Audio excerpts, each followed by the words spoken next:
Alexander Kane was desperate. His ex-fiancée, Victoria, had invited him to her wedding, a final humiliation after leaving him for his business rival. He could show up alone and give her the satisfaction of seeing him broken, or he could find the perfect date to make her wonder what she'd lost. That's when he saw her, a homeless woman sitting outside an expensive restaurant, but something about her didn't fit. When he offered her $20,000 to accompany him to the wedding, she accepted with a mysterious smile. What Alexander didn't know was that this woman had been waiting for him. She knew exactly who Victoria was, and she had been planning the perfect revenge for 2 years. Stay with us, you won't believe what happens next.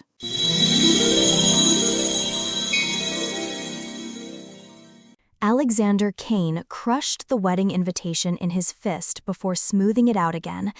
Victoria Sterling cordially invites you.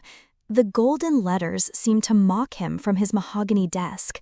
That manipulative bitch, he muttered, then immediately felt childish. 2 years later, and she still knew exactly how to get under his skin. His assistant, Rebecca, peeked in. The Morrison meeting? Cancel it. Alexander stood abruptly, grabbing his jacket. Cancel everything. Sir, I need air, and possibly alcohol. 20 minutes later, Alexander sat trapped in downtown traffic, his Lamborghini crawling past Romano's restaurant. Rich couples streamed in and out, probably celebrating their own perfect little lives, just like Victoria would be in 3 days. That's when something caught his eye. A woman sat on the sidewalk, but she wasn't begging. She was watching, studying the restaurant patrons like a scientist observing lab rats. Her clothes were torn, her hair matted, but her posture was razor straight. Something about her defiance intrigued him. Alexander pulled over impulsively. "Excuse me." She looked up with the most stunning green eyes he'd ever seen. "Let me guess, you want to buy your way into heaven with a 20? He blinked. "Actually, I was going to offer you something better." "Like what? A lecture? A business card for the nearest shelter?" Her voice dripped sarcasm. "Like $20,000. That got her attention. She tilted her head, studying him with unnerving intensity. "For what?" "I need a date for my ex-fiancée's wedding this weekend. Someone who won't be intimidated by Napa Valley elite." She laughed. Actually laughed. "Are you seriously hiring a homeless woman to crash your ex's wedding? That's either brilliant or psychotic. Maybe both. Are you interested?" "Depends. What's your ex like?" "Beautiful, manipulative, and marrying my biggest rival to spite me." Sophia's eyes lit up with something dangerous. "Now you have my attention." "So?" She stood with fluid grace that didn't match her circumstances. "I have conditions. Half the money up front. If your ex treats me like garbage, I'm gone, but I keep the cash. And I do this my way. No coaching, no scripts." Alexander found himself grinning for the first time in weeks. Deal. When she shook his hand, her grip was firm, confident, the handshake of someone who'd once negotiated million-dollar deals. "I'm Sophia, by the way. And before you ask, I don't have a last name anymore. Lost that privilege along with everything else. Alexander Kane." "Well, Alexander Kane," she said, walking toward his car like she owned it, "I hope you're ready to give your ex the surprise of her life." As they drove away, Alexander realized this wasn't just about showing up Victoria anymore. Something about this mysterious woman made him feel alive again. Victoria Sterling was about to learn that some storms you never see coming. The next morning, Alexander picked up Sophia at the corner where he'd left her. She slid into his Lamborghini, looking no different than the night before. "Ready for your transformation?" he asked. "For $20,000? Absolutely." He drove to Serena's, the most exclusive salon in Union Square. Serena herself graded them, a sharp woman who'd built her reputation transforming politicians' wives. "Mr. Kane," she said, eyeing Sophia skeptically, "this is unexpected." "Full treatment," Alexander said, producing his black card. "Hair, makeup, wardrobe. Black tie event tomorrow." Serena's eyes gleamed. 6 hours. Come back this evening." "I'll wait." Hours dragged by. Alexander paced the waiting area, unable to concentrate on anything but what was happening behind those doors.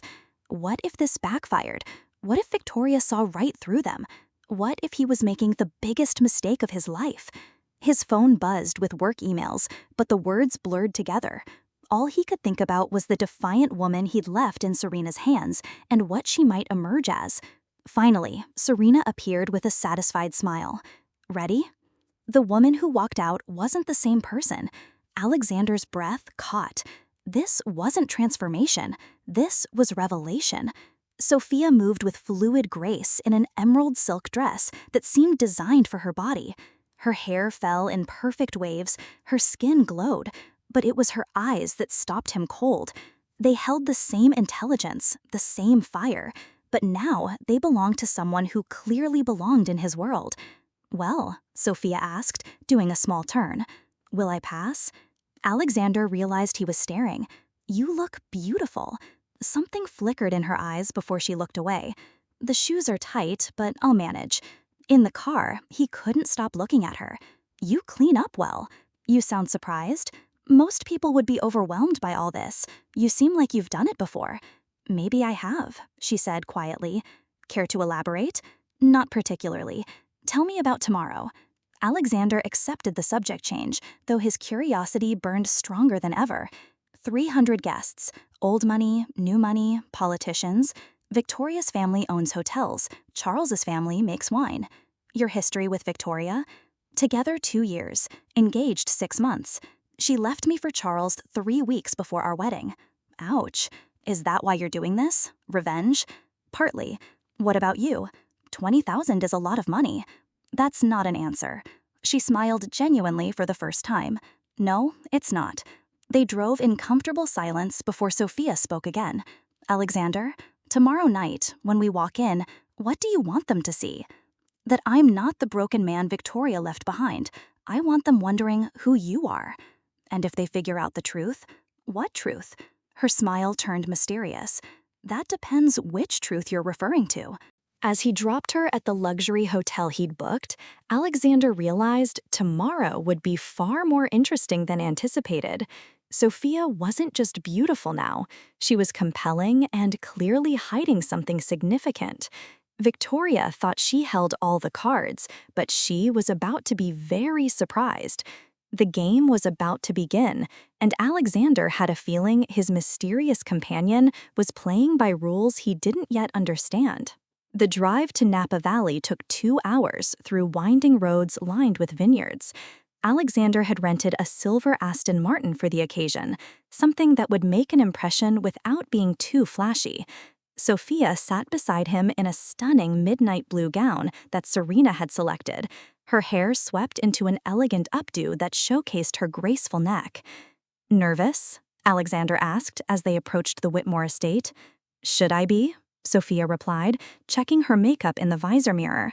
"Most people would be. This isn't exactly a casual crowd." She snapped the mirror closed and looked at him.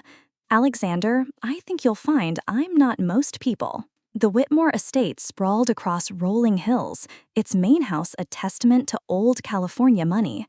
Valets in white jackets directed arriving guests toward the ceremony area, where white chairs were arranged in perfect rows facing an altar decorated with cascading white roses and baby's breath. Alexander handed his keys to a valet and walked around to open Sophia's door.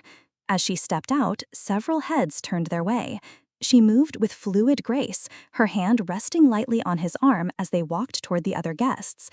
"Alexander Kane," a booming voice called out. Thomas Whitmore, Charles's father, approached with his wife Eleanor. "We weren't sure you'd make it." "Wouldn't miss it," Alexander replied smoothly. "Thomas, Eleanor, I'd like you to meet Sophia." "Charmed," Eleanor said, her eyes assessing Sophia from head to toe. "And you are?" "Just Sophia," she replied with a warm smile. "What a beautiful estate. The vineyard must be quite old." "Started by Charles's great-grandfather in 1892, Thomas said, puffing with pride. "We're one of the oldest continuously operating wineries in the valley." "How wonderful. I imagine the terroir here produces exceptional Cabernet Sauvignon." Eleanor's eyebrows rose slightly. "You know wine?" "A little," Sophia said modestly. Before the conversation could continue, music began playing, signaling the start of the ceremony. Alexander guided Sophia to seats in the back, where they had a perfect view of the proceedings. Victoria appeared at the top of the aisle in a dress that probably cost more than most people's cars. She looked stunning, as always, but Alexander felt nothing as he watched her walk toward Charles. What surprised him was that he kept glancing at Sophia instead, watching her reaction to the ceremony. "She's beautiful," Sophia murmured. "Yes, she is." "You still love her." Alexander turned to look at her. "What makes you say that?" "The way you're not looking at her." Sophia's green eyes met his. "If you were over her, you'd be able to watch without it hurting." Her perception unsettled him. "And what about you? Ever been married?" "Almost, once." Something shadowed her expression. It didn't work out. The ceremony concluded with Charles and Victoria exchanging vows that sounded like a business merger more than declarations of love. As guests moved toward the reception area, Alexander noticed Victoria scanning the crowd until her eyes landed on him. Her smile faltered slightly when she saw Sophia. "Showtime," he murmured. The reception was held in an enormous tent decorated with crystal chandeliers and thousands of white flowers. Alexander led Sophia to their assigned table, where they were seated with other tech executives and their wives. "Alexander!" Victoria appeared beside their table, radiant in her wedding dress. "I'm so glad you came." Her eyes shifted to Sophia. "And you brought a guest." "Victoria, meet Sophia. Sophia, this is the bride, Victoria." "Congratulations," Sophia said, standing to embrace Victoria. "You look absolutely radiant." "Thank you." Victoria held the embrace a moment longer than necessary, studying Sophia's face. "Have we met before? You look familiar." "I don't think so," Sophia replied smoothly. "I'd remember meeting someone so accomplished. Alexander's told me so much about your family's hotel empire." "Has he?" Victoria's smile tightened slightly. "And what do you do, Sophia?" "I'm between projects at the moment," Sophia said with perfect composure, "exploring new opportunities." Alexander watched the exchange with fascination. Sophia was handling Victoria's subtle interrogation like a professional diplomat, giving answers that revealed nothing while appearing completely open. "Well," Victoria said finally, "I hope you enjoy the evening." She turned to Alexander. "Save me a dance later?" "Of course." After Victoria moved on, Sophia sat back down. "She suspects something." "What do you mean?" "She knows she recognizes me from somewhere, but she can't place it. That's going to bother her all evening." "Do you know her?" Sophia picked up her wineglass and took a sip. "Let's just say our paths may have crossed before." The evening progressed with dinner, speeches, and dancing. Sophia charmed everyone at their table, discussing everything from tech trends to art collecting with impressive knowledge.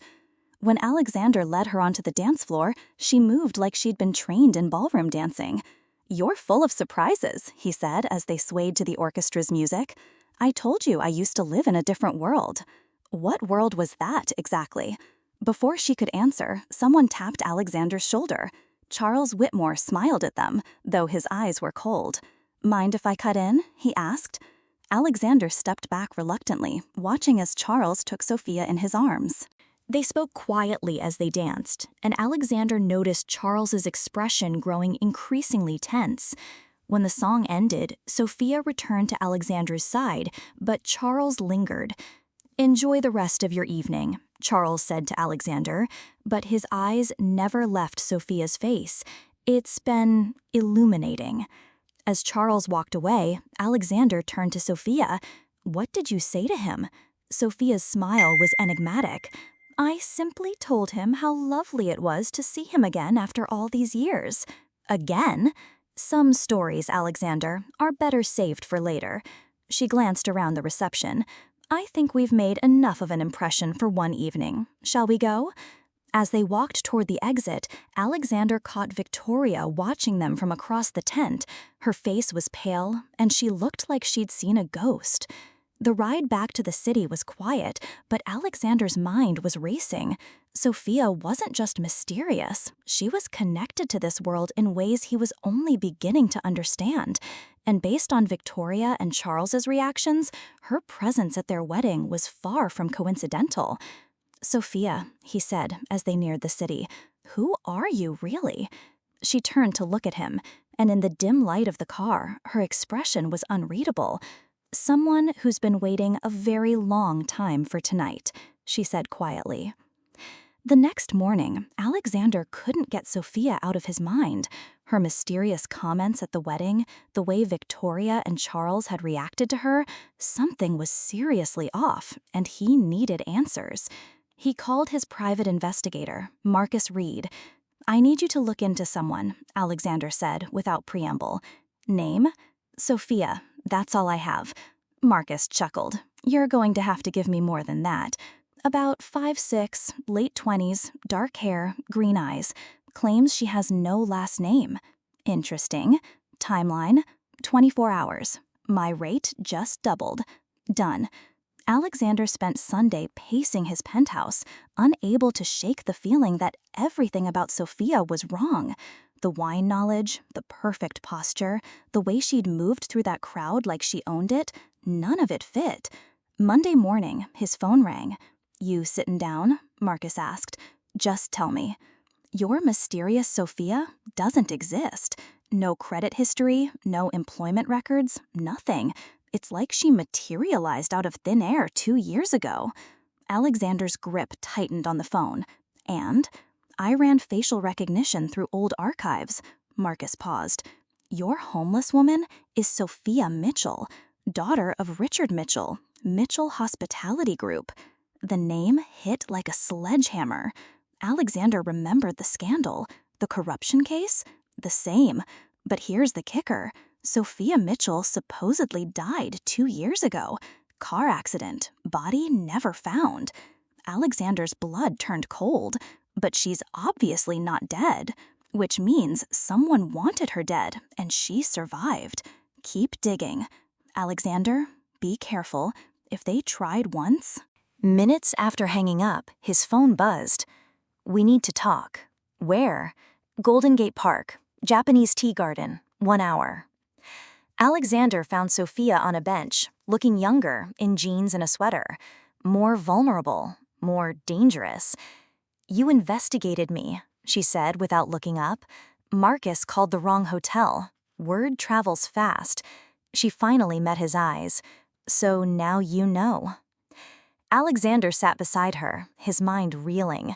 "You're supposed to be dead. My father didn't embezzle anything. He was set up." "By who?" "Victoria's family, the Harringtons." Her voice turned steel hard. "They wanted our properties. When Dad wouldn't sell, they destroyed him." Alexander felt everything clicking into place. Harrington Hotels. "Victoria personally seduced my father's CFO, convinced him to alter records, made it look like Dad was gambling away millions." She pulled out a small recording device. 2 years' worth of proof. "Then why not go to the police?" "Because dead people can't file charges. Because I wanted the perfect moment." She looked at him directly.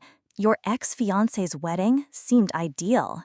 The manipulation hit him like ice water. "You planned this, all of it. I researched you after seeing the wedding announcement. Tech billionaire, recently single, enough pride to show up with a date." She shrugged. "You were perfect." "So our meeting started as manipulation." Something flickered in her eyes. Alexander grabbed her wrist gently as she started to leave. "Where does a dead woman go?" "I have a place." "Show me." "Why?" "Because Victoria destroyed both our lives.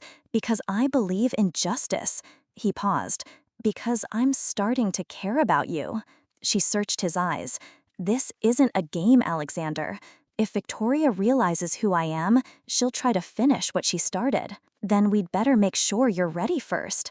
Sophia nodded slowly. "There's something else.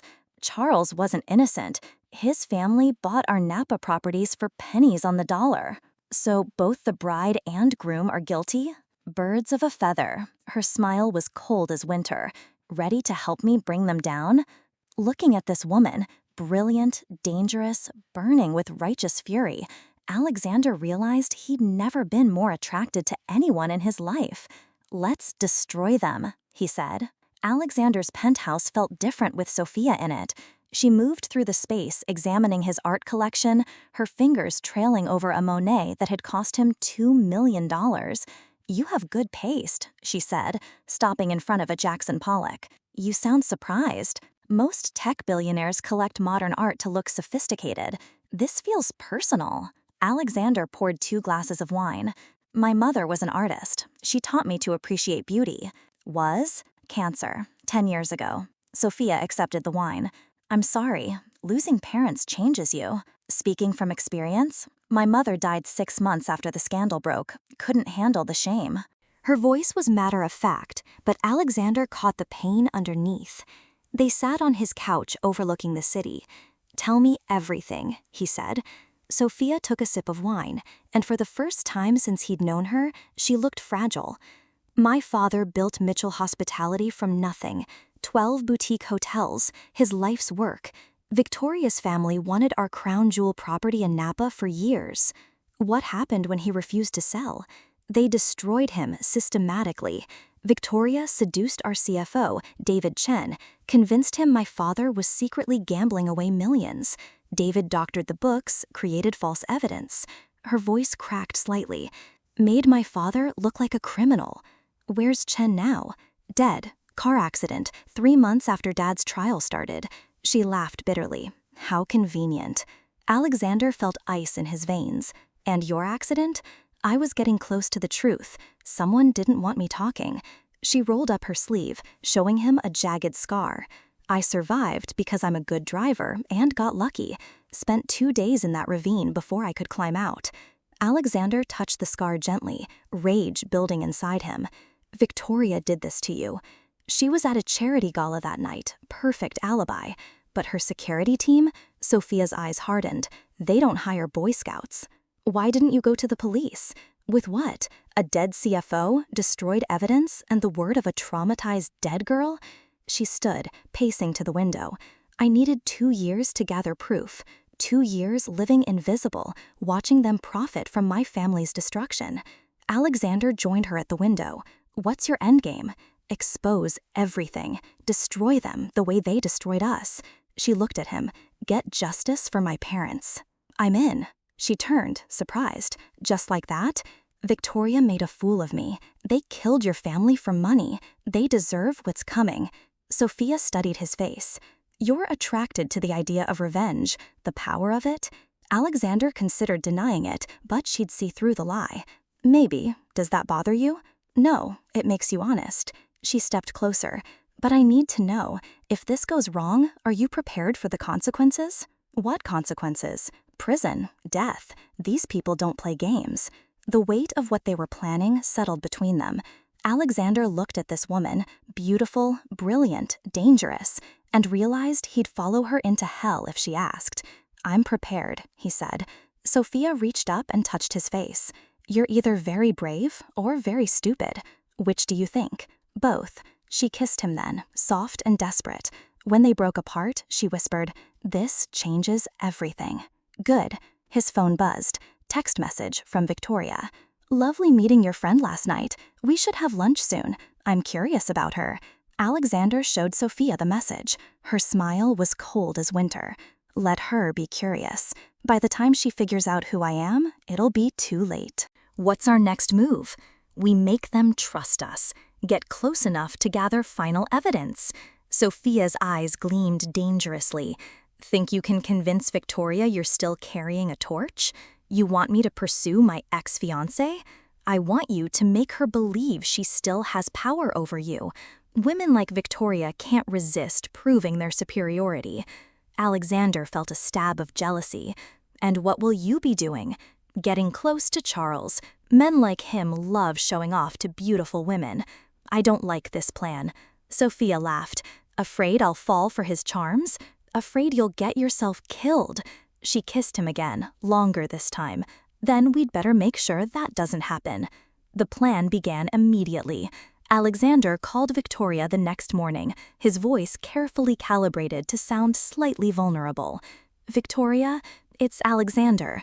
About your text." "Alexander, I was hoping you'd call."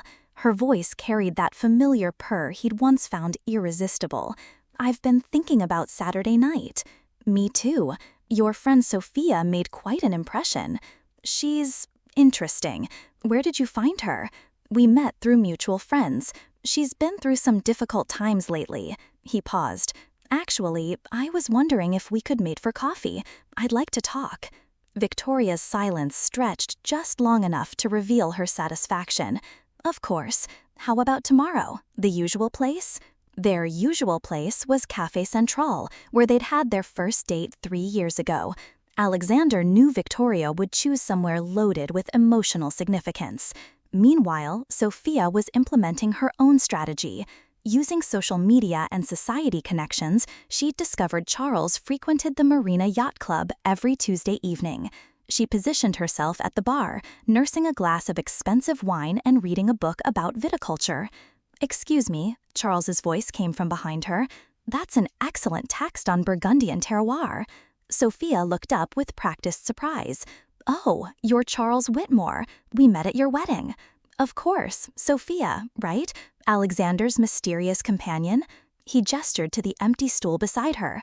"Mind if I join you?" "Please," she marked her page. "Congratulations again." Victoria looked radiant. "Thank you. She's in New York this week, fashion meetings." Charles ordered a scotch.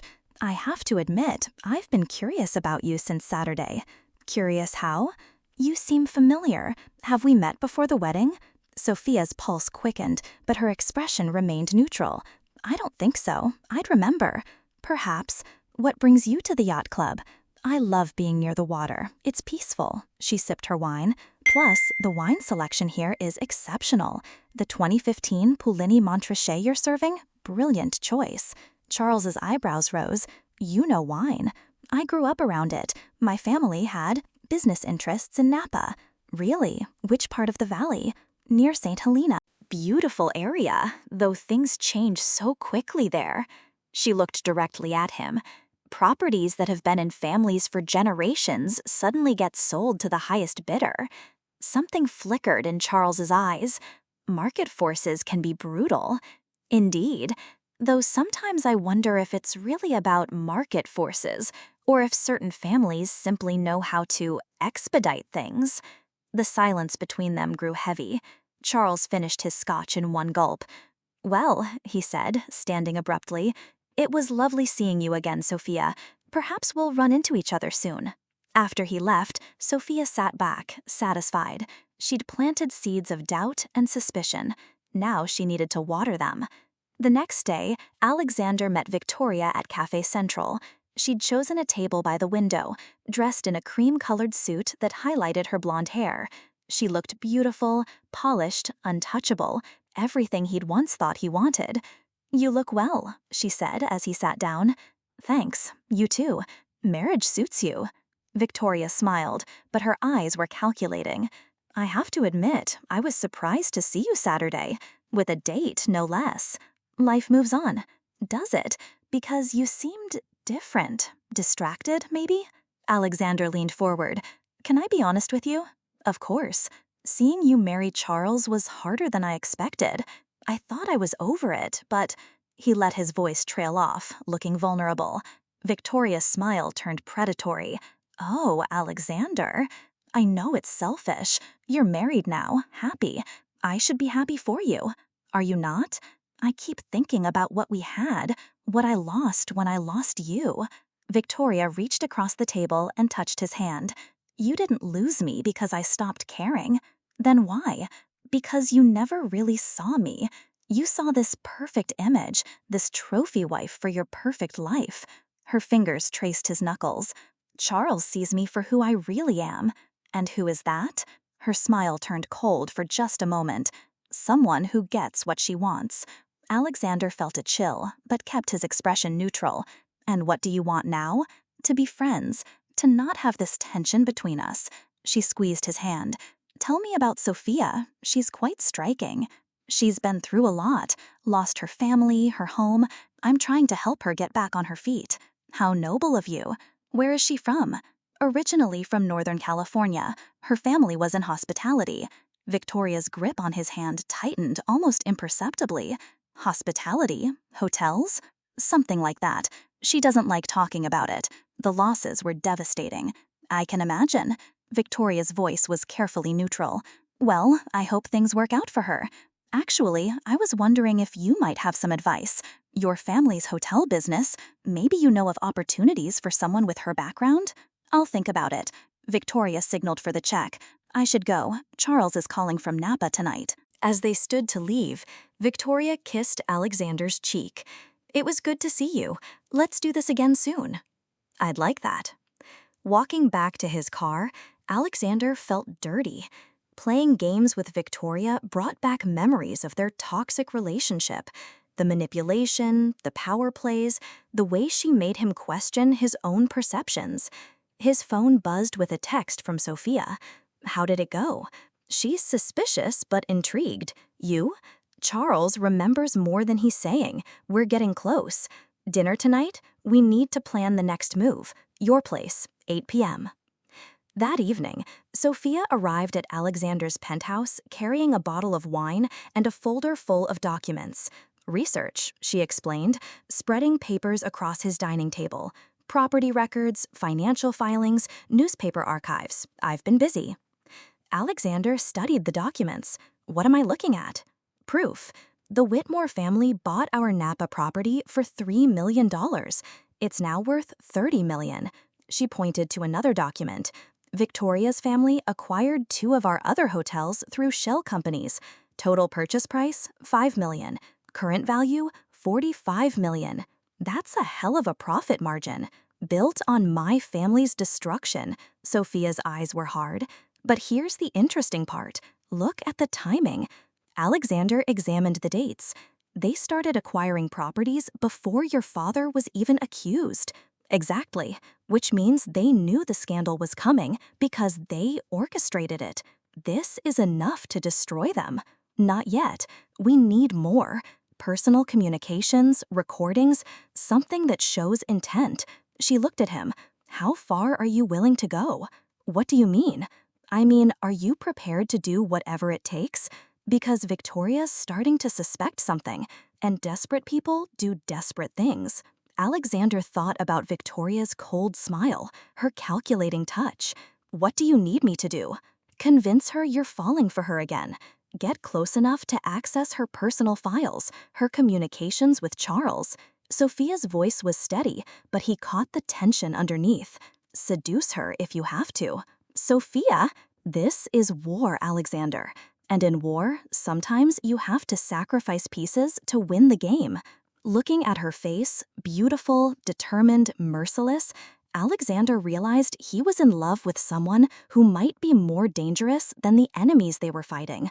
But he was too far in to back out now. 3 weeks into their dangerous game, Alexander found himself caught between 2 worlds. Days were spent manipulating Victoria, rekindling just enough attraction to gain her trust. Evenings belonged to Sophia, planning their next moves and gathering evidence. The strain was showing. You're distracted, Sophia said one night as they reviewed surveillance photos in his apartment. I'm fine. No, you're not. You've been quiet all week. She set down the photos. What's wrong? Alexander poured himself a scotch. This whole thing with Victoria, playing the lovesick ex, it's getting to me. How so? She keeps touching me, suggesting we meet for dinner, reminiscing about our relationship. He took a drink.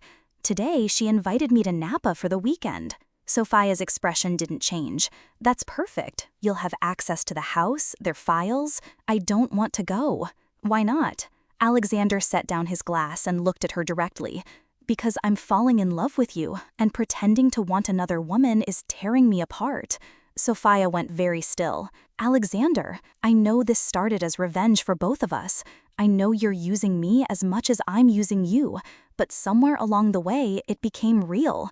He moved closer. At least for me. You can't love me, she said quietly. Why not? Because I'm not the woman you think I am. I'm angry, damaged, dangerous. I've spent 2 years planning to destroy people, and I'm good at it. Her voice cracked slightly. I manipulated you from the first moment we met. I know. Then why? Because underneath all that anger and calculation, I see who you really are. Someone who lost everything and chose to fight back instead of giving up. Someone brave enough to live on the streets for 2 years to get justice for her family. He cupped her face. Someone worth loving. Tears gathered in her eyes. If we do this, if we cross this line, there's no going back. When this is over, when Victoria and Charles are destroyed, we'll have to live with what we've done. I can live with anything as long as you're there. She kissed him then, desperate and fierce. When they broke apart, she whispered, I love you too. God help us both. Later, as they lay in Alexander's bed, Sophia traced patterns on his chest. You should go to Napa. Sophia, not because I want you to seduce Victoria, because it's our best chance to get the evidence we need. She looked up at him. But promise me something. Anything. Don't let her touch you. Don't give her any ammunition to use against us later. I promise. And, Alexander, come back to me. The next morning brought disturbing news. Marcus, Alexander's investigator, called with an update. I've been digging deeper into the Mitchell case, he said. Found something interesting about the night Sophia supposedly died. What? Traffic cameras picked up a black SUV following her car for miles before the crash. Same SUV was registered to a security company. Which company? Blackstone Security. Guess who's their biggest client? Alexander's blood ran cold. Harrington Hotels? Gets better.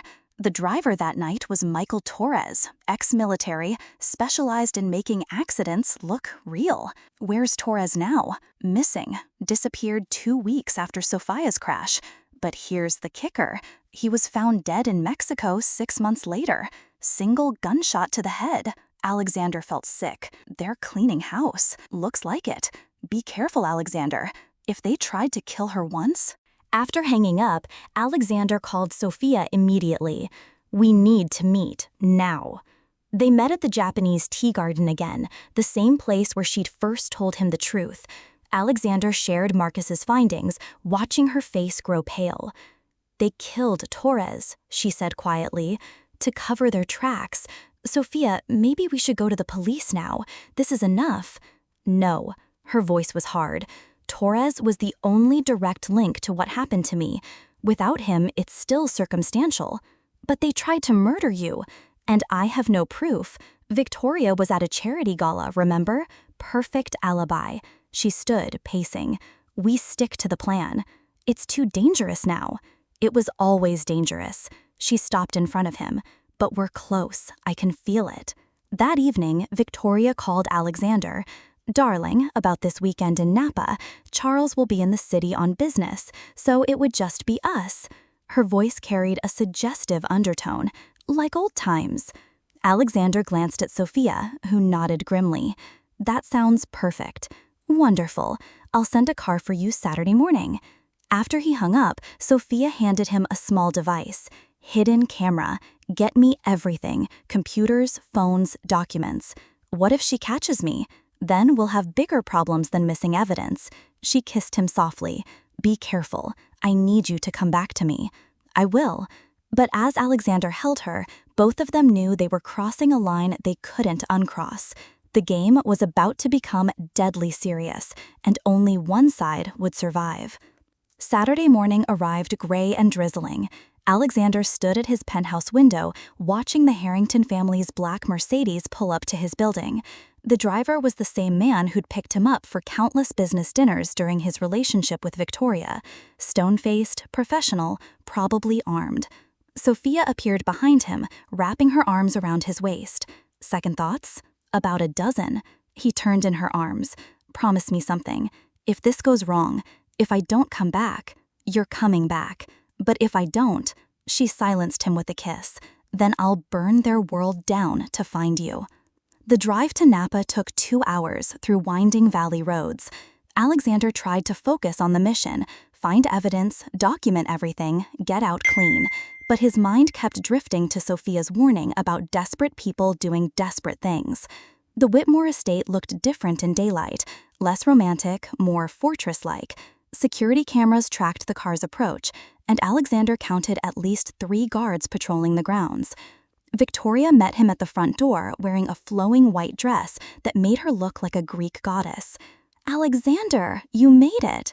"Beautiful as always," he said, accepting her embrace. The familiarity of her perfume brought back unwanted memories. "Come, let me show you around. Charles has made some changes since the wedding." The tour was carefully orchestrated seduction. Victoria led him through renovated rooms, her hand constantly touching his arm, her body brushing against his at every opportunity. Alexander played his part, admiring comments, nostalgic smiles, just enough reciprocated interest to keep her engaged. "The office is Charles's pride and joy," Victoria said, opening French doors to reveal a mahogany-paneled study. "He spends hours in here managing the vineyard operations." Alexander's pulse quickened. The room contained exactly what he needed: computers, filing cabinets, documents scattered across an ornate desk. Very impressive. "He keeps all his important papers here: business files, property records, family documents." Victoria's smile was innocent, but her eyes were calculating. "Some people might find it boring, but I think a man's work reveals his character." "And what does Charles's work reveal?" "That he's very good at acquiring things he wants." She moved closer. "It's quite attractive, actually." They had lunch on the terrace overlooking the vineyard. Victoria served wine from Charles's private reserve, encouraging Alexander to drink more than he should. The conversation danced around dangerous topics: old memories, current relationships, future possibilities. "Tell me more about Sophia," Victoria said, refilling his glass. "She's quite unique." "What do you mean?" "Well, for someone who's been through such difficult times, she carries herself with remarkable poise, almost like she's accustomed to fine things." Alexander kept his expression neutral. "Some people are naturally elegant." And her knowledge of wine, art, business, quite sophisticated for someone who's between opportunities. "She's well-educated." "I'm sure she is." Victoria's smile sharpened. "It's just that she reminds me of someone. I can't quite place it, but the feeling is quite strong." "People say everyone has a twin somewhere." "Perhaps." Victoria stood, moving behind Alexander's chair. Her hands settled on his shoulders. "Enough about her. I want to focus on us." Alexander tensed as she began massaging his neck. "Victoria, I know what you're thinking. I'm married, this is wrong. But Alexander," her voice dropped to a whisper, "I made a mistake leaving you. You said I didn't see the real you." Her hands stilled. "Maybe I was wrong. Maybe you see me better than anyone." Alexander stood abruptly, putting distance between them. "We should go inside. The weather's turning." That evening, Victoria prepared dinner while Alexander excused himself to use the bathroom. Instead, he slipped into Charles's office, activating the hidden camera and quickly photographing documents on the desk. Property deeds, financial statements, correspondence with legal firms, everything Sophia needed. "Finding everything all right?" Victoria's voice came from the doorway. Alexander's heart stopped, but he kept his voice casual. "Just admiring Charles's book collection. First editions?" "Some of them." "Charles loves collecting rare things." She stepped into the room. "Things with interesting histories." "Like what?" "Oh, property with unusual provenance, hotels that changed hands under fascinating circumstances, art pieces from families that fell on hard times." Her eyes glittered dangerously. "He has quite an eye for opportunity." Alexander felt a chill. "Sounds like he's done well for himself." "We both have. Sometimes you have to break a few eggs to make an omelet." Victoria moved to the bar cart, pouring 2 glasses of brandy. "To success," she said, raising her glass. "To success." They drank, but Alexander noticed Victoria barely touched hers. His vision began to blur slightly. Too much wine or something else? "I think I should head back to the city," he said carefully. "Nonsense. You're staying the night. I've already prepared the guest room."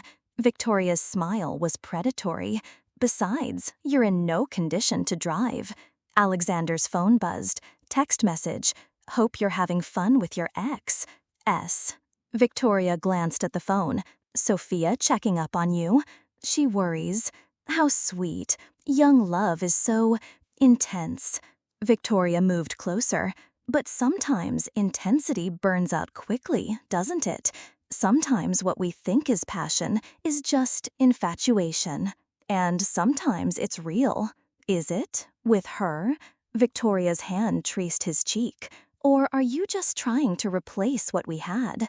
Before Alexander could answer, his phone rang. Sophia's name flashed on the screen. Answer it, Victoria said sweetly. I'd hate for her to worry. Alexander accepted the call, Victoria watching his every expression. Hey, Sophia's voice came through clearly. How's wine country? Beautiful. The vineyard is impressive. I'll bet. Listen, I just saw something interesting on the news. A story about old property sales in Napa, how some families lost historic estates in the early 2000s. Thought you might find it fascinating. Alexander understood immediately. She was warning him. Sounds very educational? Oh, it is. Amazing how sometimes perfectly legal transactions can seem almost predatory when you know the full story. Victoria's expression had gone cold. She reached for the phone. Let me say hello to your girlfriend. Alexander pulled back. She was just saying goodnight. I'm sure she was. Victoria's mask was slipping. Alexander, there's something I need to tell you about your little Sophia. What about her? I know exactly who she is, and if you're smart, you'll get as far away from her as possible. The game was over. Victoria knew, and Alexander was trapped in her house, miles from help, with security guards who answered to someone who'd already tried to commit murder once. Alexander's blood turned cold. Victoria knew who Sophia was, and he was trapped miles from the city with security guards loyal to a family of killers. I don't know what you're talking about, he said carefully. Victoria laughed, the sound sharp and cruel. Oh, please. Sophia Mitchell, the dead heiress? Did you really think I wouldn't figure it out? You're not making sense. The bone structure, the way she moves, her knowledge of wine and hospitality. Victoria circled him like a predator. I helped destroy her family. You think I'd forget what she looks like? Alexander's hand moved slowly toward his phone. Victoria, the question is, what are you planning? Revenge? Exposure? Some pathetic attempt at justice? Before Alexander could respond, his phone buzzed with a text from an unknown number. Victoria knows. Get out, now. Marcus. His investigator was watching somehow. Expecting a call? Victoria asked sweetly. She moved to the desk and pressed an intercom button. Michael, we have a situation. Heavy footsteps approached. The same security guard who'd driven Alexander to the estate appeared in the doorway. Tall, armed, expressionless. Take Mr. Kane to the wine cellar, Victoria ordered. Make him comfortable. Alexander backed toward the window. This is insane. People know I'm here. Yes, Sophia knows. And when she comes looking for you, we'll be ready. Victoria's smile was ice cold. 2 birds, 1 stone. So much cleaner than car accidents. The guard moved forward. Alexander grabbed a heavy crystal decanter from the bar cart and threw it at the window. Glass exploded outward as he dove through, landing hard on the terrace outside. Pain shot through his shoulder, but adrenaline kept him moving. He rolled to his feet and ran toward the vineyard, hearing shouts behind him. His phone rang as he crashed through grapevines. Sophia, Alexander, where are you? Running through the vineyard, Victoria knows everything. She's got security. Gunshots cracked through the air. Alexander dropped, crawling between vine rows. I'm coming, Sophia said. Police are 20 minutes out. How did you... Marcus has been monitoring everything. We heard the whole conversation. Her voice was fierce. Stay alive until I get there. Lights swept the vineyard as guards searched for him. Alexander moved low, using the vine rows for cover. His shoulder throbbed where he'd hit the ground, and he could hear dogs barking in the distance. Headlights appeared on the estate's main road, multiple vehicles moving fast. Alexander's heart sank until he heard the engines. Sports cars, not SUVs. Sophia had brought backup. The first car, a red Ferrari, crashed through the estate's front gates. The second and third vehicles followed, surrounding the main house with screeching tires and blazing headlights. Car doors slammed. Alexander heard Sophia's voice cutting through the night. SFPD, everyone on the ground. But Victoria wasn't going down quietly. More gunshots erupted from the house, security guards firing at the cars. Alexander used the chaos to reach the edge of the vineyard. Sophia stood behind her Ferrari, wearing tactical gear and holding a pistol with professional confidence. She wasn't the homeless woman or the elegant party guest. This was someone else entirely. "Sophia," Alexander called out. She spun toward his voice. "Stay down." Police sirens wailed in the distance as the real cavalry arrived. Victoria's security team, outnumbered and outgunned, began surrendering. But Victoria herself was nowhere to be seen. "She's running," Sophia said into her radio. "Check the back roads." "Radio?" Alexander stared at her. "Who are you really?" Before Sophia could answer, Victoria's voice rang out from the house's second-floor balcony. "Sophia Mitchell, I know you're out there." Sophia stepped into the open, her weapon trained on the balcony. "Hello, Victoria. Miss me?"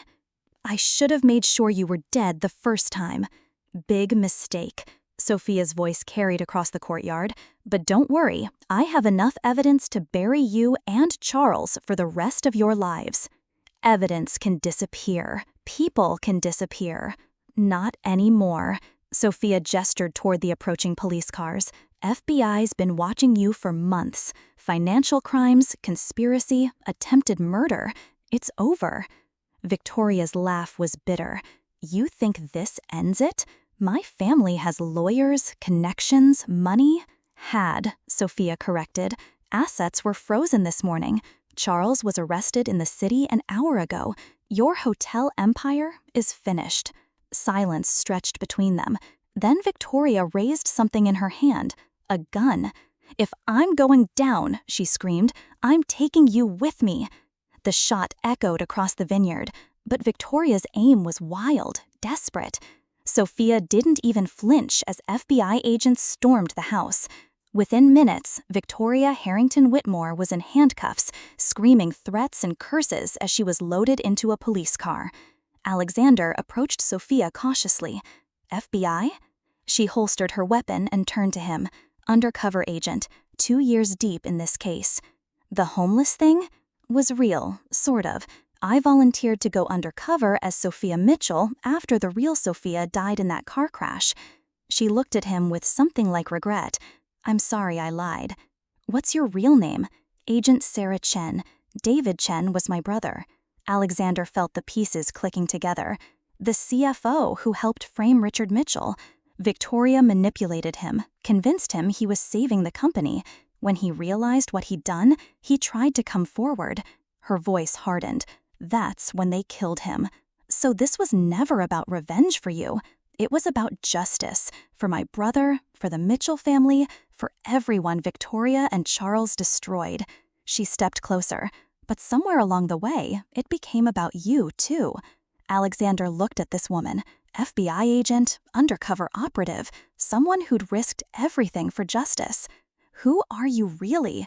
"Someone who fell in love when she wasn't supposed to." Sarah smiled sadly.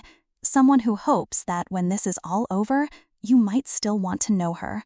As police cars filled the estate and Victoria's empire crumbled around them, Alexander realized that sometimes the best love stories begin with the biggest lies.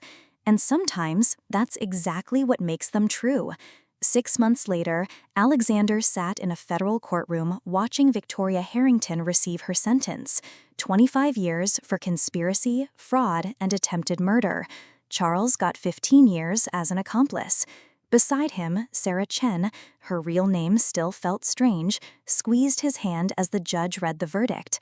The case had made national headlines. Hotel heiress conspiracy exposed by undercover FBI agent. "Justice for your brother," Alexander whispered. "Finally," she replied. Outside the courthouse, reporters swarmed them.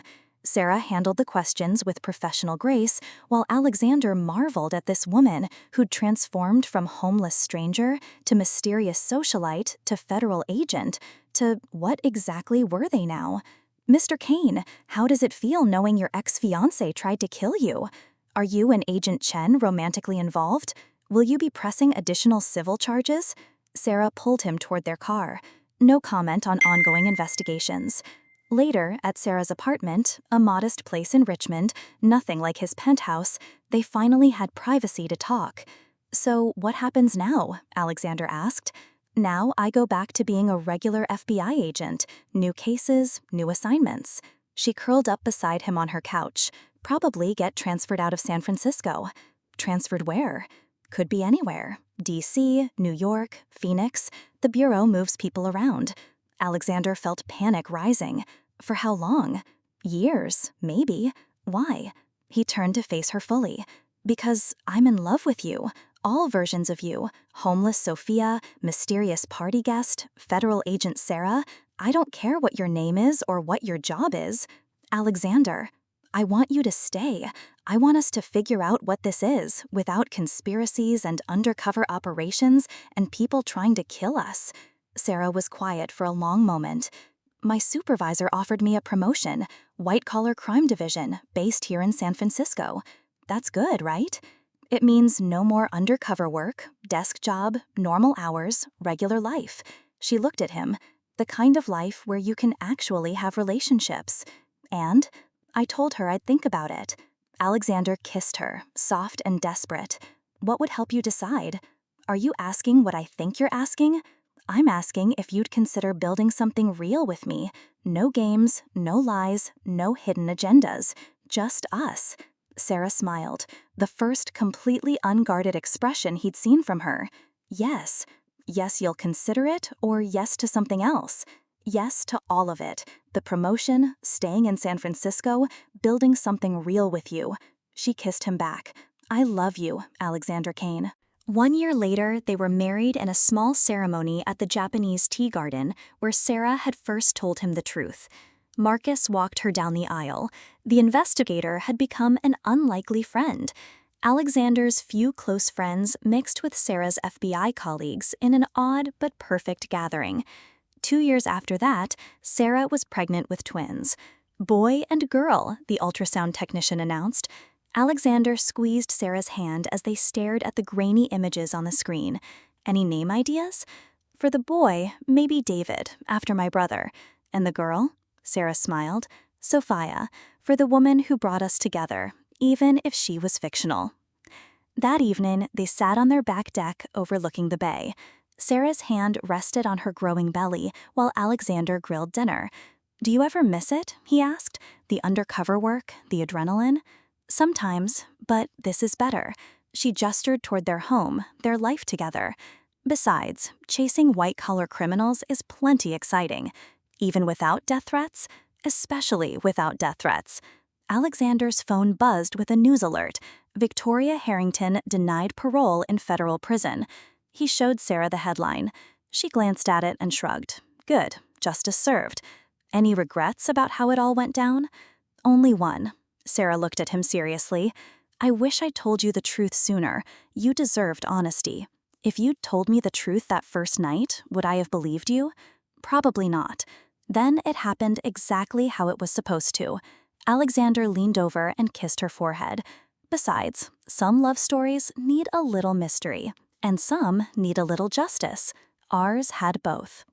As the sun set over San Francisco Bay, painting the sky in shades of gold and pink, Alexander reflected on how completely his life had changed.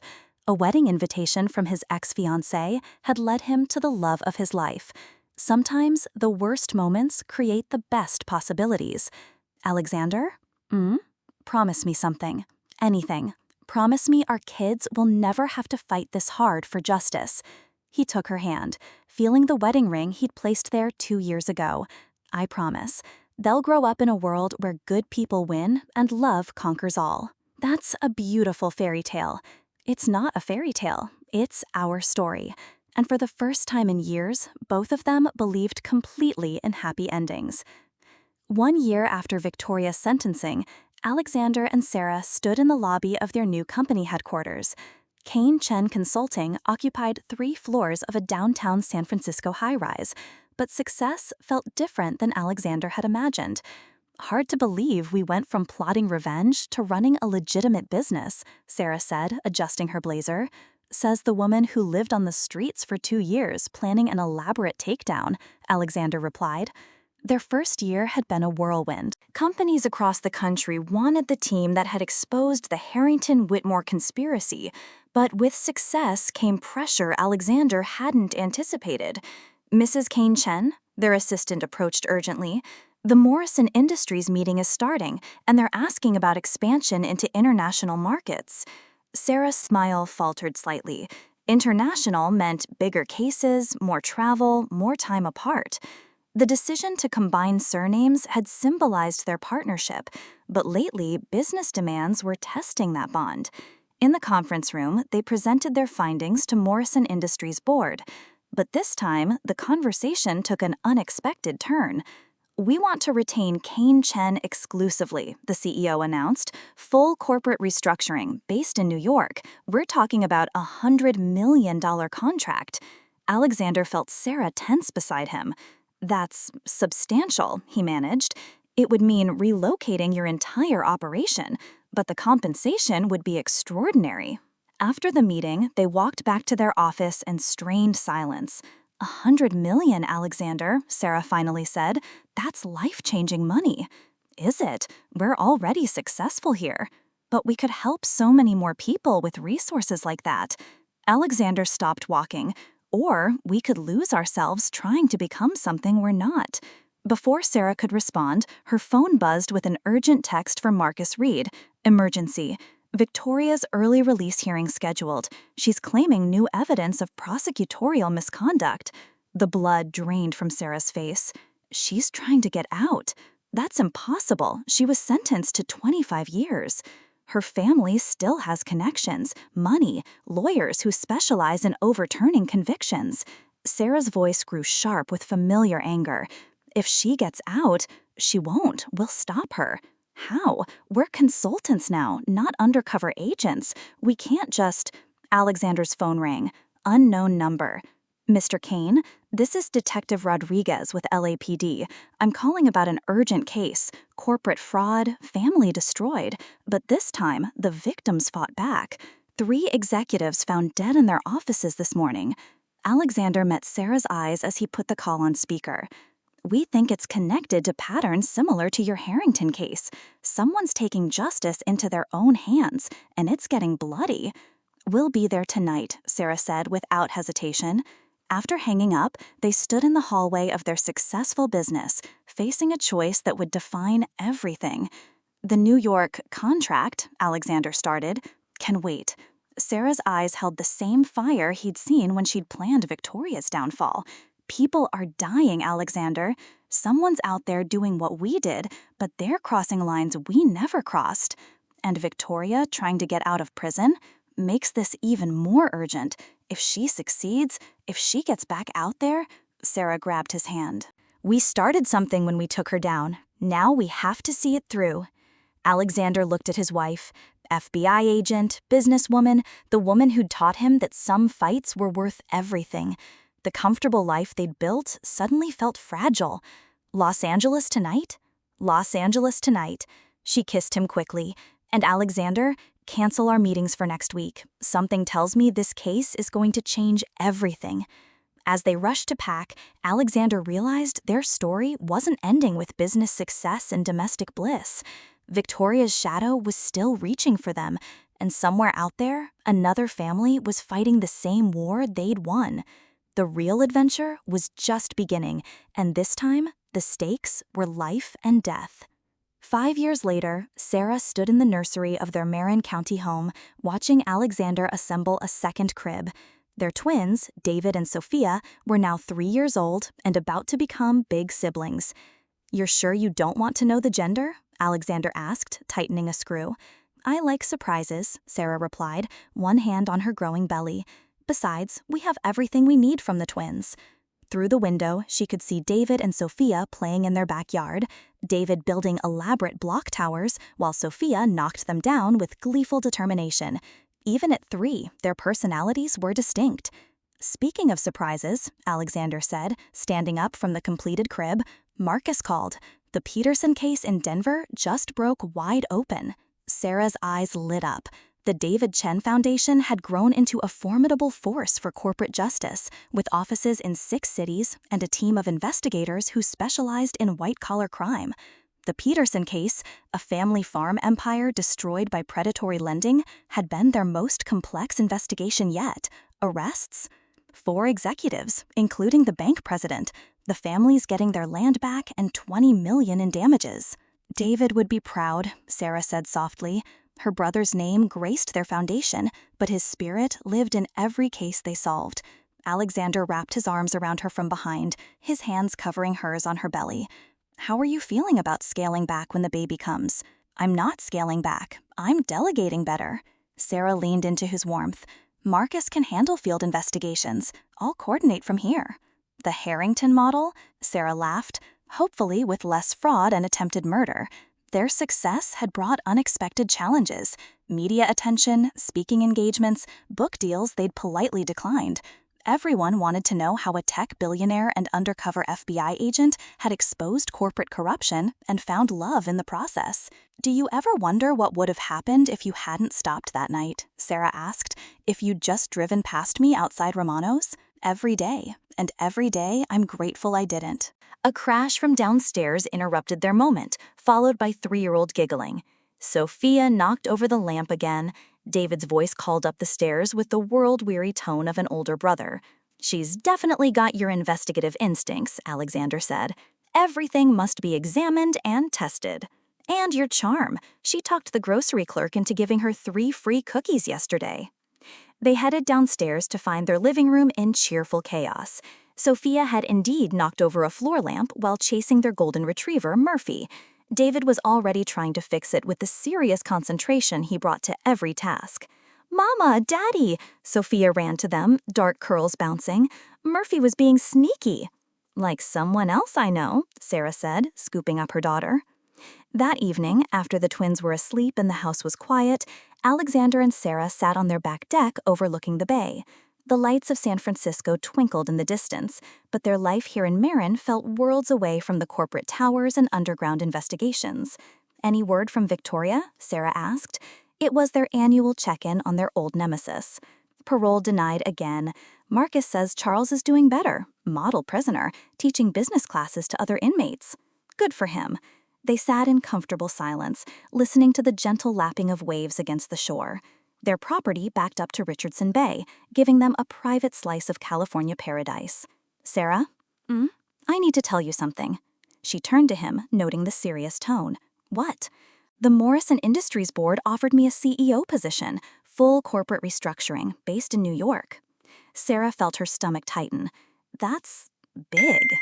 8 figures, complete autonomy, chance to rebuild one of the largest consulting firms in the country.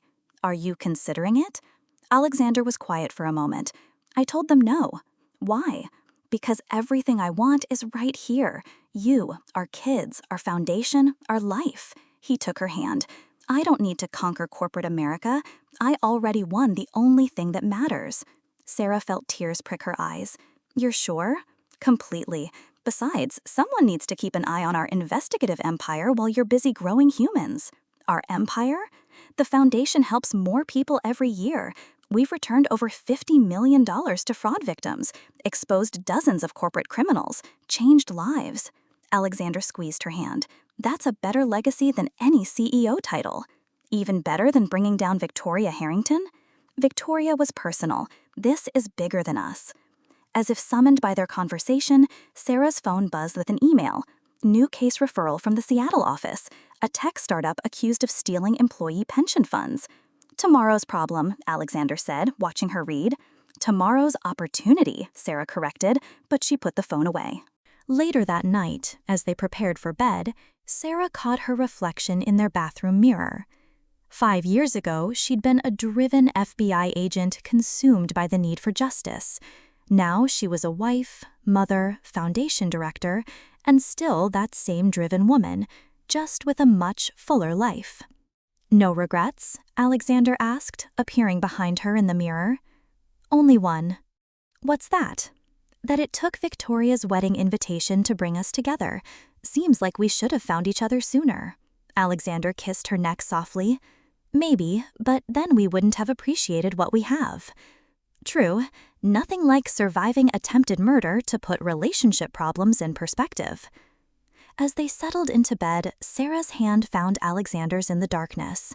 Tomorrow would bring new cases, new challenges, new opportunities to help families destroyed by corporate greed. But tonight, in their home filled with sleeping children and the quiet contentment of shared purpose, they had everything they'd never known they wanted. The woman who'd once lived on streets to gather evidence for revenge now lived in suburban paradise, fighting for justice from a place of love rather than anger. The man who'd hired a homeless woman to spite his ex-fiancée now ran a foundation that had helped hundreds of families. Sometimes, the best love stories begin with the worst intentions and end with the most beautiful lives. And sometimes, justice and love grow stronger together than either ever could alone. Your heart knows the way. Subscribe and follow the beauty.